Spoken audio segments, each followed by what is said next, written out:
If your podcast gets under 1,000 views, I'm gonna tell you exactly why, and more importantly, how to fix it. Because it's not because there's too many podcasters or you don't have the right guests, and it's not because you need better or more expensive equipment. The real reason, you're making mistakes that stop growth before it even starts. And I know this because I've seen it with thousands of other podcasters. I'm Kaleb, I'm the producer for Logan Paul's podcast, Impulsive, for over the last 6 years. We've gotten over 7 billion views across all platforms and have made ourselves into a top 5 podcast in the world. And before you think, yeah, you work with Logan Paul, of course it works for you. Let me be clear. The mistakes I'm about to show you stop growth on small podcasts and big ones. The difference is we learn to fix them, and most podcasters never do. So in this video, we're covering the #1 reason why your podcast clips aren't getting views, and it's not what you think, why your titles and thumbnails are actively hurting you, the posting mistakes that guarantee that you stay stuck, and the exact step-by-step to fix each one. If you're ready to finally break 1,000 views and start growing,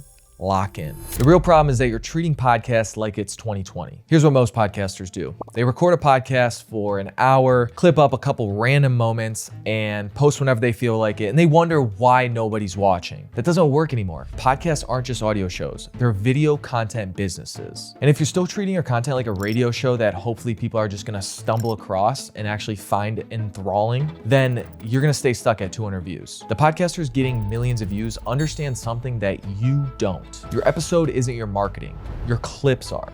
Think about this. When a song goes viral on TikTok, it's usually 15 seconds of that song. Then when somebody really gets interested in that song, they'll go all the way over to Spotify and listen to that 3-minute version. Same with podcasts. You need to think that your clips are your hooks to get you discovered. And then your full episode is what converts them to full-length listeners. But here's where podcasters screw up completely. They aren't making clips that actually work. Mistake #1 is that your clips are made wrong. When I think of bad clips, a few of the things that I think about are just clips that people literally just took a whole minute segment out and then just condensed it into a 1080 by 1920 format and then just posted it. They didn't do anything else with it. They didn't add any captions. They didn't add any music. They didn't add any B-roll. They have no music that sets the vibe. These are all really important things that make a really, really good podcast clip. And so if you aren't doing one of those things throughout this process, then you have a bad clip. And then you get 150 views and you think, podcasting just isn't for me.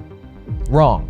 Your clips need 3 things: a hook that gets somebody to stop scrolling, good editing, which mostly includes timely cuts, music, and pacing, and then a payoff that not only satisfies the viewer, but makes them wanting more. And that's it. It's not complicated. I want you to look at this clip from our recent Ashton Hall episode. Are your morning routines legitimate? 100%, yeah. That's what changed my life top to bottom. Immediately, right at the start, is a engaging hook. Are your morning routines legitimate? The reason that this works so well is not only are you imposing a question that is gonna make him answer either yes or no, so it makes it a very polarizing topic because he's having to either choose A or B, but his brand is so tied into that morning routine. So that's why it almost makes so much sense in the world that there should be a clip about this, and this clip will go viral. Not only just because of possible great editing, but just because this topic is so good. So by starting with the juicy question, and then as you listen to that video even more, you're able to see that it's got great B-roll. It's got great music attached to it. It's not too long. It cuts out a lot of fluff,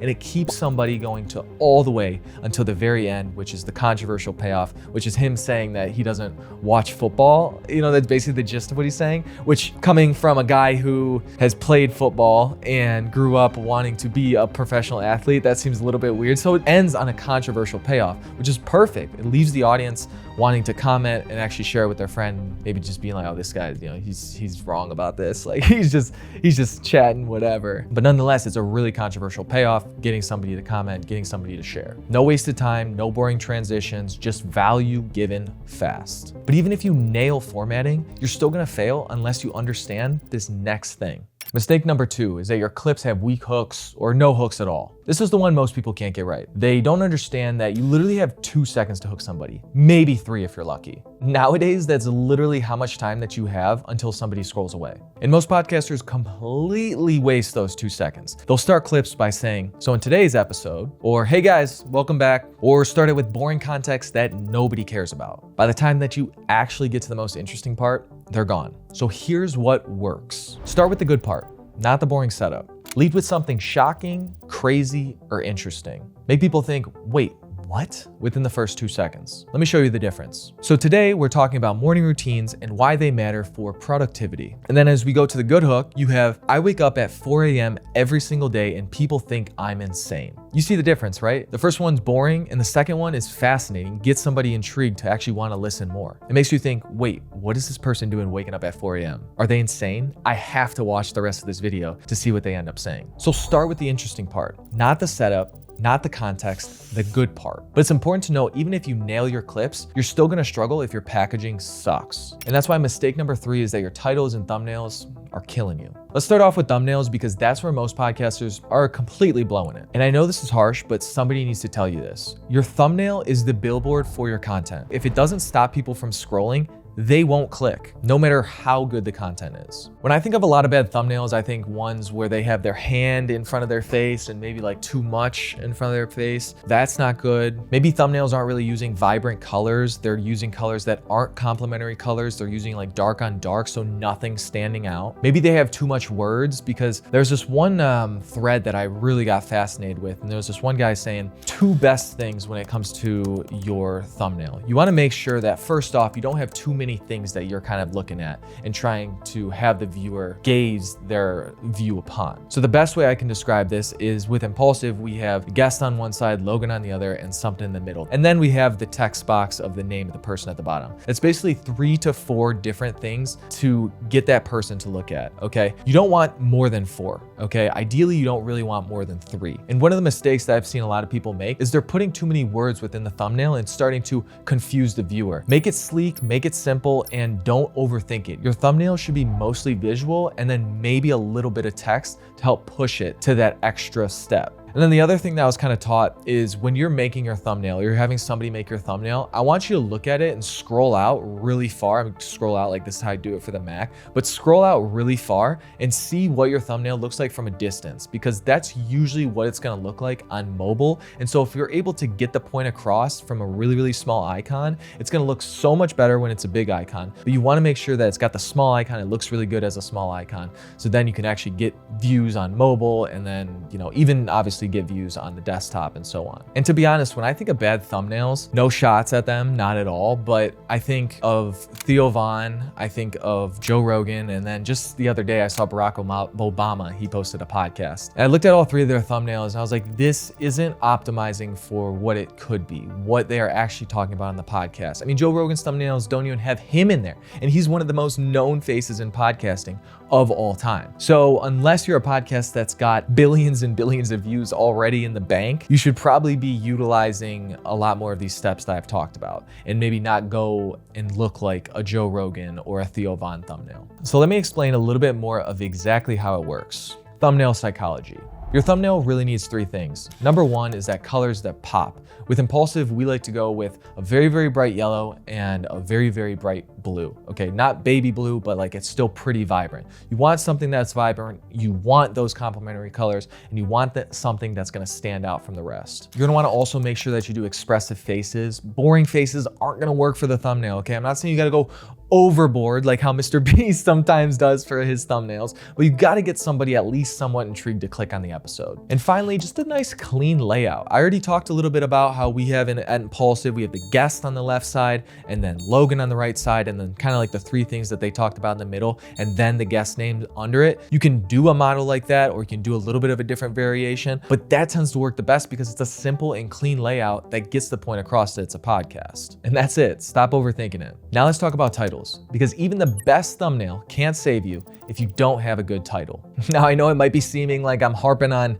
Theo Von and Joe Rogan, but they're definitely an example of bad titles. When you just have the guest name and maybe the number of the episode, that's not helping get the point across, and it's not actually creating any intrigue if the person doesn't know who the guest is. So I think you have to be very careful with having your guest name and your episode number within and as the only components of your title. Vague topics also don't work very well. And finally, it's gonna be titles that don't evoke intrigue. What I mean by that is, first off, nothing new was discussed, or nothing new is put in there that was discussed. And so why would somebody even want to click on it if nothing new is even said in there? And secondly, if it doesn't help somebody else in their life, I mean, this could be something like value-based, like does it help them actually live their life? Or it could be entertainment-based. Does it help make them entertained? That's why nobody's clicking. So here's the reality. Your title needs to do one thing, and that's making people curious. It needs to make people think, I need to know what happens next, or I can't believe that's true. Now I'm gonna actually read off a couple titles that I believe are very, very good titles from Impulsive, Flagrant, and Diary of a CEO. And you'll be able to see really of the intrigue that a lot of these are creating. First off, it's Dana White on loss of Charlie Kirk, Conor McGregor's return, Trump roasting Nelk Boys. The reason that this one works really well is because Conor McGregor was in the news, and then obviously the sad stuff that happened with Charlie Kirk, that was very timely as well. So timely topics do really well as titles. And then the next one is Ray exposes Kai Cenat and AMP, trolls Logan Paul about Japan, calls out IShowSpeed and Aiden Ross. The reason that this one works so well is because we have a very, very loyal streaming audience that watches Impulsive podcasts. And then in addition to that, the people that were actually talked about in this, like Kai Cenat, IShowSpeed, Aiden Ross, it's gonna have a very, very good carryover from their audiences over to our audiences. And then obviously the whole trolling Logan Paul is very, very big when it comes to the internet. And then some other examples from Flagrant are gonna be 50 Cent on Diddy/Jay-Z allegations. The real reason for Drake's lawsuit, the reason that works so well is because him talking about all the Diddy stuff that was going on and the whole Diddy trial and all that stuff. I mean, it was top of the mind. It was a timely topic, and it was creating intrigue on what does 50 Cent say about this. The next one is Bible expert on which Christianity is true. Basically with this one is implying that somebody doesn't know maybe all the things about this type of religion, and then it's going to get into that. So that's why this other one worked pretty well. And then the third one is Diary of a CEO examples, World War III threat assessment, World War III has quietly started. The reason that this one works so well is because it is evoking things that obviously World War III technically hasn't happened yet, but anytime you're able to fearmonger a little bit with the title, that can work pretty well for clicks. You want to be careful that you don't do that too often because it could turn away that audience if you're doing too much fear mongering, but it could work in a lot of circumstances. And then the last one out of all of these 6 is going to be vitamin D expert, the fastest way to dementia and the biggest lie about sunlight. Another reason that this ends up working is because the fastest way to dementia is obviously once again fear mongering, and the biggest lie about sunlight is introducing something new that somebody doesn't know. Okay, they think they know about sunlight. They think they know if they get the vitamin D, it's going to be great every day, but maybe it's putting somebody in a state where they're like, oh my gosh, maybe I shouldn't be getting as much vitamin D as possible. Basically, the difference between these titles is one makes somebody curious and then one makes somebody not curious. But even if you have a really good title and thumbnail, you're still going to struggle if you're making this next mistake. Mistake number 4 is that your posting strategy is broken. Let me guess what your posting schedule looks like. You say you post once a week, but then when we really get into the analytics, you're posted once a week, and then maybe you took a week off and then you got back into it,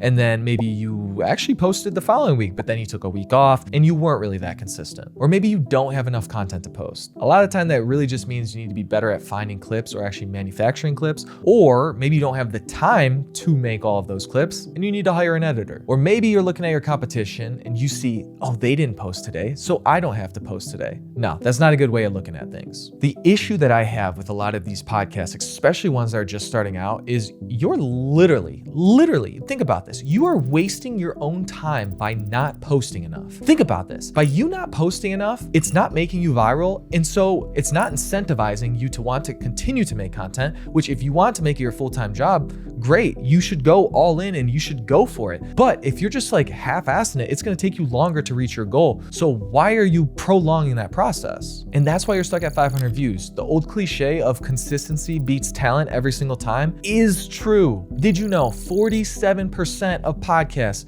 don't make it past episode 3? That's right. Almost half quit before they even get started. The competition is so lazy. The bar is so low. All you have to do is stay consistent. But the ones who are actually growing are posting every single week at least long form content, and they're posting every single day medium form content, short form content to grow their podcast. And if you're thinking that's way too much, I don't have time for that, then the sad reality is you're not going to make it in podcasting. Now I'm gonna give you 3 examples. First off is Logan Paul. Logan Paul in the Impulsive podcast, the guy that I work with, he started in 2019 posting 3 times a week, 3 episodes a week. And that wasn't until I believe 3 years later, he ended up going down to 2 and then 1 episode. But he went hard at the beginning. Next, we have Chris Williamson. Chris Williamson, the exact same thing. 3 times a week, every single week. I believe he might actually still be doing that right now. And he's grown tremendously because of that. Diary of a CEO. What did he do to make sure that he was growing as fast as he could? He was putting out at least 2 episodes a week, every single week. Consistency is king. And also, quantity breeds quality. And I even think about with Impulsive. For the longest time, up until this year, we only posted once a day on Instagram. And then we started to see that a lot of other people were having great success by posting 2 times on Instagram or even posting on their trial reel again. And they're growing faster than us. So guess what we did? We switched from 1 post per day to then 2 posts per day on Instagram. And guess what? We had like 40,000 follower months of people following us. 40,000 followers in 1 month. Crazy. And that was obviously like to help was with the trial reels, fantastic, but like we didn't even need that. We were getting like 100 million views in a month. And that was resulting into like 40,000 followers on Instagram. It was crazy work. It was all because we were staying consistent and posting just a little bit more quality content. And then here's even an issue that we had is we usually like to keep our team at Impulsive like pretty small, but we had a situation 1 month ago where we couldn't have our guy helping make a lot of the clips. And when that happened, it's pushed down the process and we weren't able to get things out on time. And that really hurt our consistency. And we're still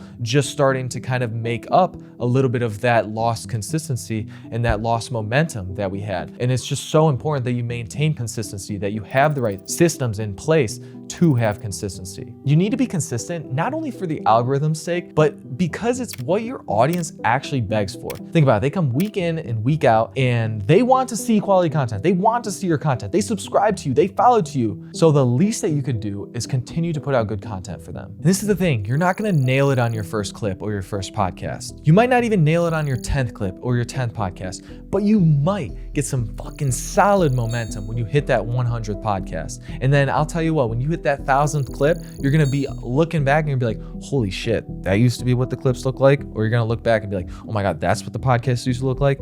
Trust me, quantity breeds quality. So here's what you should be doing. You should be posting clips every day, testing different formats, see what gets views, and then double down on what works, and then cut what doesn't. Simple. So here's where you're at. You now understand why your podcast is stuck at 1,000 views. You know the mistakes that are killing your growth and you know how to fix them. But here's the thing. Fixing mistakes is just step 1. Because once you fix your clips, your hooks, your titles, your thumbnails, your posting schedule, you're still gonna wonder, okay, now what? How do I scale from 1,000 views to 100,000 views? And that's exactly what I cover in my next video. I'm breaking down the complete step-by-step system that we use at Impulsive to grow your podcast from 0 to 100,000 listeners. If you want to see the full blueprint, click the video right here and I'll see you inside.